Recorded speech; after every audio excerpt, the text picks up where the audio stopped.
What's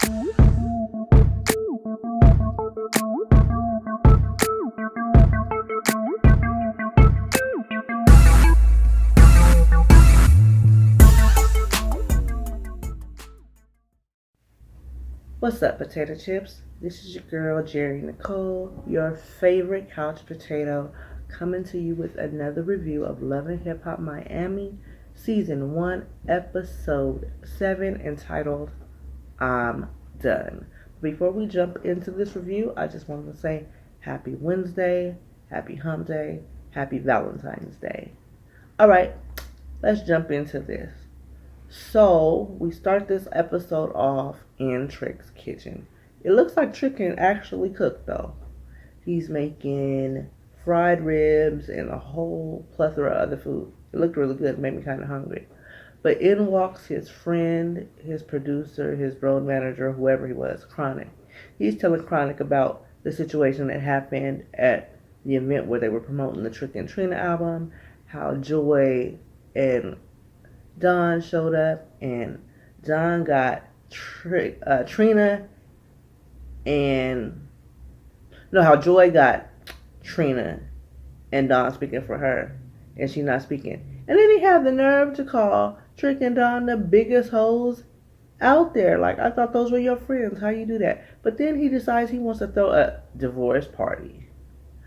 I'm done. What kind of immature ass shit is that, to let everybody know that he's single and to let Joy know that she's not the only chick in the world and he can be whoever he want to be? Uncle Stepdaddy is back. Like, nigga, for real, grow the fuck up, Trick. That's some old stupid shit. And then gonna have the nerve to be like, do you think that Joy will be mad if I invited her? Do you think I'll be being sarcastic? No, nigga, that's being petty and being fucking stupid. Who invites their ex to the divorce party? And wait a minute, y'all niggas not even divorced yet. How do you have a divorce party before you're divorced? But Trick is a hurt little boy, so he do stupid little nigga shit, fuck boy shit. But we'll get into what happens at the divorce party a little later in this review. Next up, we meet up with Scrappy and Bucky. I'm not calling her Shay because she acted a total ass this whole episode, so we're gonna call her Shay. They meet up at Scrappy's house to have a romantic dinner and to get some closure. Scrappy's high as fuck, y'all. He high as shit. Like, I don't know if that nigga was smoking weed, popping mollies, doing both, but that nigga was totally high.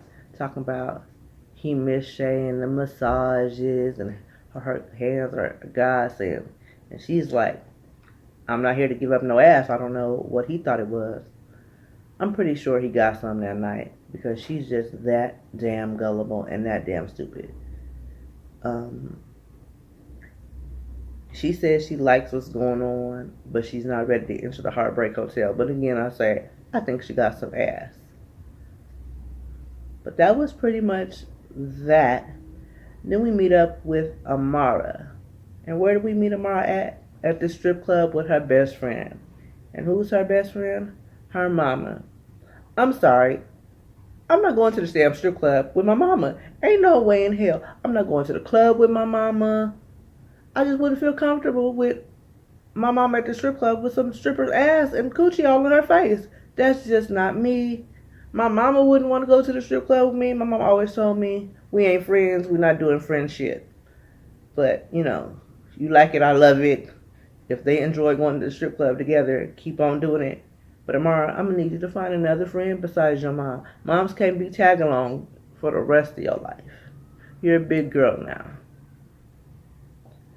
Then we roll up and we see Kiera. Kiera's at her house still battling with the fact that Gunplay is back on the drugs. She doesn't know what to do, so she calls her girl Chinese Nikki over to tell her what's going on, how she found the $100 bill with the drug residue on it and how that's affecting her and breaking her down and tearing their relationship apart. She doesn't really know if she can handle the drug use. I mean, I understand if you've ever had a drug addict in your family, you know how drugs can affect personal relationships and the mentality that puts and the strain that puts, and knowing that when that person is on drugs, you're not dealing with your loved one, you're dealing with the addiction and the drug. And it can make people really nasty and really ugly. What do you do when you want to stick by that person and help them get through it, but at the same time, you don't want to deal with it, especially when you've dealt with it in the past? So Nikki gives her some advice, tell her, you got to go talk to him and let him know what's going on, and then go from there. She doesn't want to give up, but at the same time, she don't want the stress and the drama, and it's taking a toll on her. And you can't allow that to interfere with your life and you living the way you live. So I completely understand. Like I said, I've had addiction hit close to home, so I know how that can break up a family, but how support can bring that person out of it. So we'll see what happens when Kiera and Gunplay meet up and see if they can come to a resolution. Then we get to Dawn and Joy. Dawn is at the shop with Joy getting her hair done. They're talking about everything that went down when Joy decided that she was going to tell Trick it was time for the divorce, to sign the paper, she's done. All of a sudden, in walk these two strippers. And I mean, they have to be the most raggedy strippers I ever seen. Didn't have no ass, didn't have no titties, didn't have nothing. I mean, looked like he just picked up two chicks off the street and said, put this on and go deliver this strippergram. Trick had this damn strippergram delivered to Joy at the shop. I mean, big ass. Huge. Invitation says, I did, I do, I'm done. Trick's divorce party. I mean, come the fuck on. That's ridiculous. Then to have it delivered by strippers? Come on, man. That's just, like I said, immature, petty ass, fuckboy ass shit. And Trick is a fuckboy. So, I mean, what do you expect? But still, it was ridiculous. And like I said, there was horrible ass strippers to begin with. If you're going to at least have a strippergram delivered, let them be some bad strippers. Not some old raggedy bitches. That's just my personal opinion. Then, Joy says he got the whole world believing that I just left him to be with other people. And that's not the case. And Dawn says, no, you know what Trick told me? Trick told me that you left him when he got diagnosed with lupus. Joy was like, nah, that's some bullshit. We knew that he had lupus 10 years ago. And once he got diagnosed with the lupus, that's when his personality changed. He was mean. He was controlling. Like, he didn't know how to handle the lupus. And I just couldn't handle the shit no more. So I had to go. But it didn't have nothing to do with the fact that he had lupus. We've been together way before he was even diagnosed with lupus. I think Trick just wants to make Joy out to be the bad guy. Like, he wasn't out there in these streets probably fucking around with other bitches and doing other shit. But again, he's a fuckboy. That's what they do. Then we get to Veronica and Steph. Veronica is in the studio recording her song Wave. And you hear Steph say that it's a hit. It's the banger. It's a smash. Nah, it's not. I went and listened to it after the episode aired. The only thing that makes Wave good is the fact that Lil Wayne is on it. Because the song, other than that, is basic as shit. That's just like Pay Me. Pay Me, I know in previous videos I said I'm going to go check it out. Because I like, the hook, I must be the money because it ain't your dick. But the song is just repetitive fucking garbage. All she says is the same shit through the whole song. Niggas ain't shit.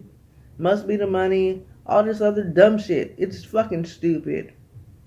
So anyway, after she finishes recording her quote-unquote smash, she tells Steph about the meeting that happened with JoJo and how JoJo was super ass messy, how JoJo threw water at her and called her hood.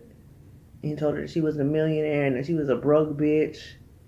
And then you hear Steph say, if she's such a millionaire, she should do business with a whole bunch of hood ass niggas. So why is she taking hood nigga money? Both these bitches is fake. So the whole conversation to me was pointless. None of them were really JoJo's friends to begin with. I don't even think they each other's friends. But then in walks Trina. And Trina's like, what's up? What are you guys doing here? And Steph goes, well, Veronica Vega just recorded the smash. If this is your friend, do you have to really say her whole entire name? Let's be real. Y'all niggas ain't friends. Y'all friends for the show.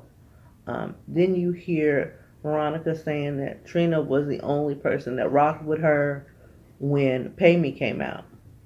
So Trina was sitting there telling her, Pay Me was a great record. The only problem that she had with Pay Me, or that her camp had with Pay Me, is that, Veronica said nigga a whole bunch in the song. And Veronica was like, nigga is cultural and I shouldn't have to explain it. We all say it. And I shouldn't have to tell nobody that my great grandmother is African. So like she wants to say that she gets a pass for saying the word nigga because she's from Hialeah. No matter where the fuck you're from, you don't get a pass to say nigga just because you grew up in the hood. And I feel like Trina should have used that as a teachable moment and not to say, well, she thinks that she's from Hialeah, that she's entitled to say nigga because she grew up for niggas. I'm going to let her do what you do. No, you should have educated that girl that you just don't get to say nigga just because you want to. Especially not in the times and the society we live in. Just because you're Mexican American, Cuban American, whatever it is, you don't get to go run around and say nigga. It's just not popular. Trina, you should have taught her, like I said, that was a teachable moment and you let that shit slide. But anyway, let's move on from that. Next we see Shay and Dawn. Or Bucky and Dawn. She calls Dawn up because she wants her ride or die there so that she can confront Chinese Nikki and Chinese Kitty. So, Chinese Nikki says she's down to meet up like adults and she hopes that it's an adult situation. So they all meet up and here it go. And Shay's explaining herself like, I don't know who the fuck you were. I was there trying to deal with some other shit. And you got involved in some shit that didn't have nothing to do with you. Nikki's like, well, it was a tussle. You was coming for my daughter, so I had to protect my daughter. Then Shay was like telling Chinese Kitty or whatever, I was there for Mint Chocolate Gabby trying to figure out what the fuck was going on. You jumped into shit. And she was like, Kitty was like, well, that's my homegirl, so I jumped into it. Like, you still mad over some shit that was happening with Pleasure P? And now you mad that there was that video of the girls and Scrappy? Like, why are you so pressed over niggas that you don't fuck with? Shay, what? Why? Why the fuck are you so goddamn pressed? These niggas don't want you, but you steady taking L's for two niggas that don't want to be with you.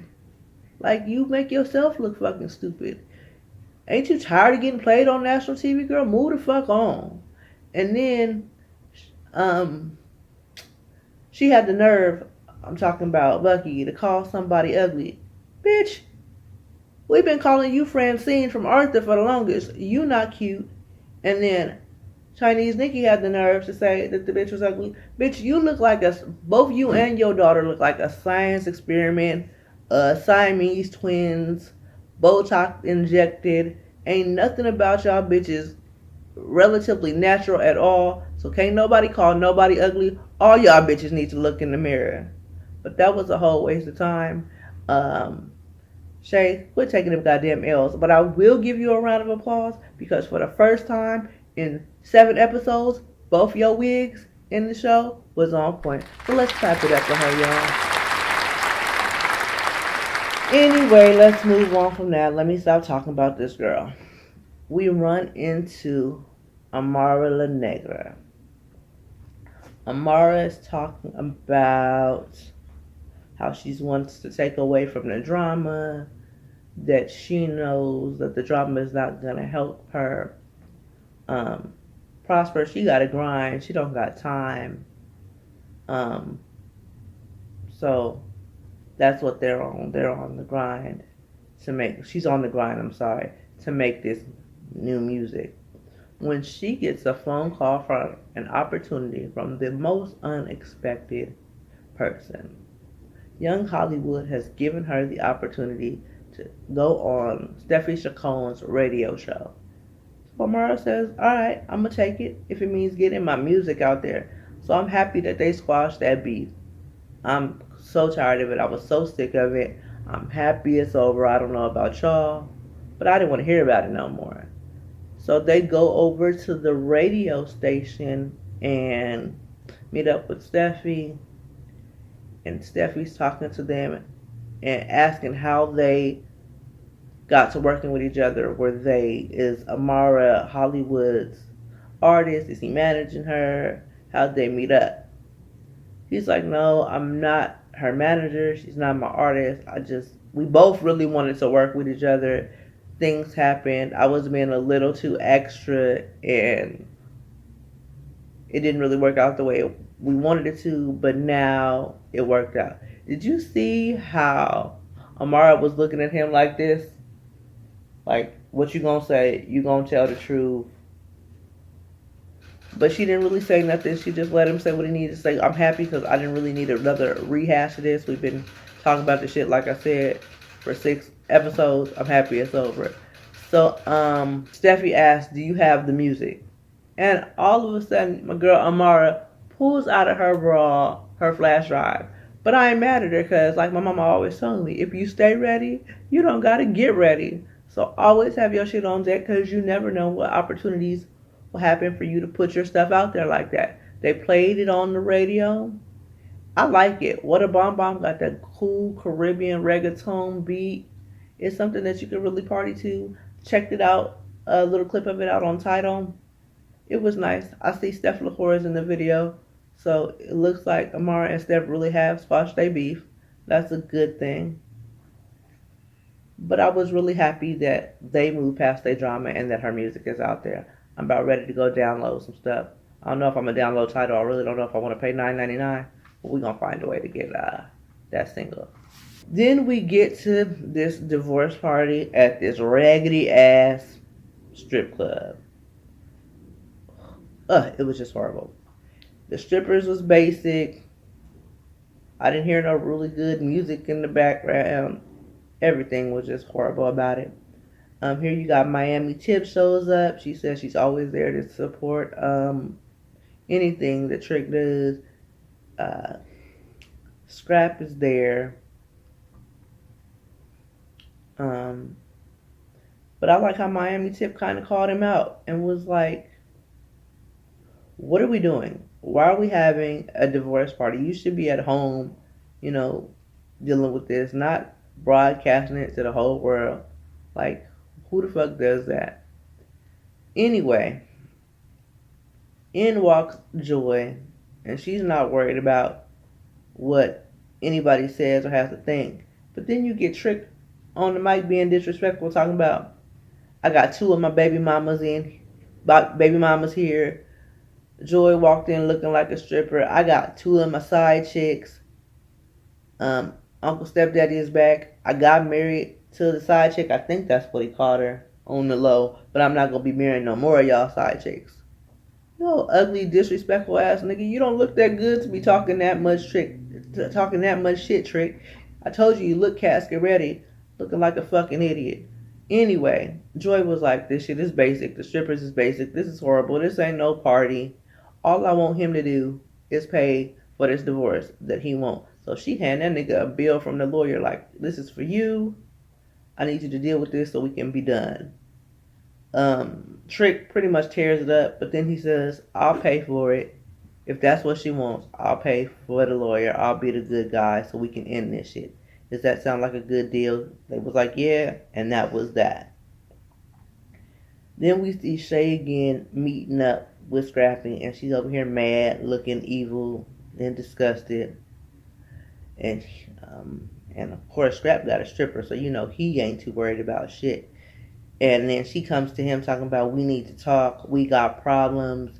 I see you trying to work with these two bitches I don't like and like I got problems with. And she was like, who the fuck are you talking about? She was like, Chinese Nikki and Chinese Kitty. He was like, I was just gonna be working with the Chinese Kitty chick on some music type shit.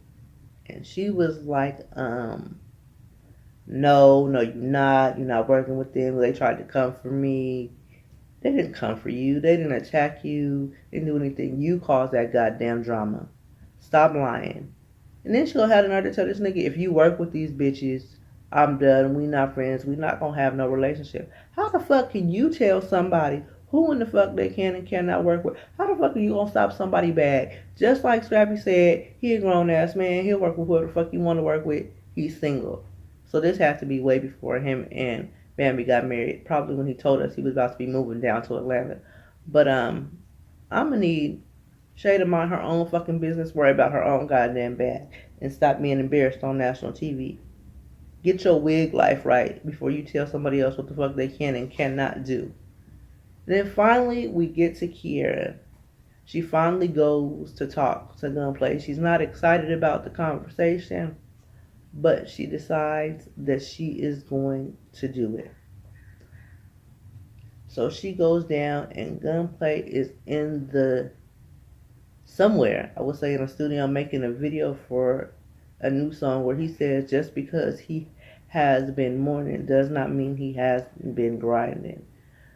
But you can tell this video is like all about drugs, and with him being back on drugs, that's not the type of video that he should be making. And Kiara pretty much points this out, like, why are we making videos about drugs? You're high. Are you doing coke again? He was like, do I look high? She was like, yeah, that nigga look high as fuck. Like, he been snorting lines of whatever the whole entire video. And she was like, you need to get help. You need to stop doing this.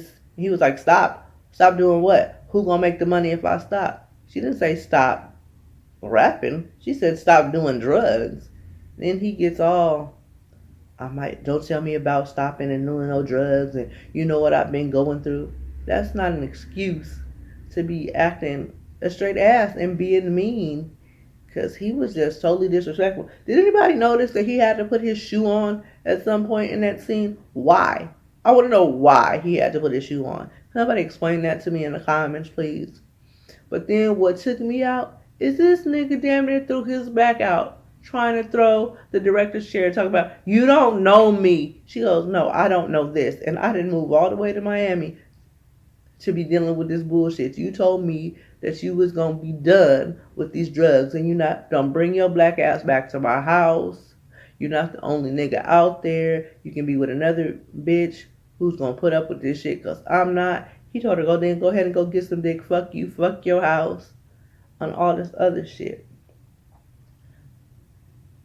That was pretty much the episode. But I forgot to mention something that Amara was going through when they was at the strip club.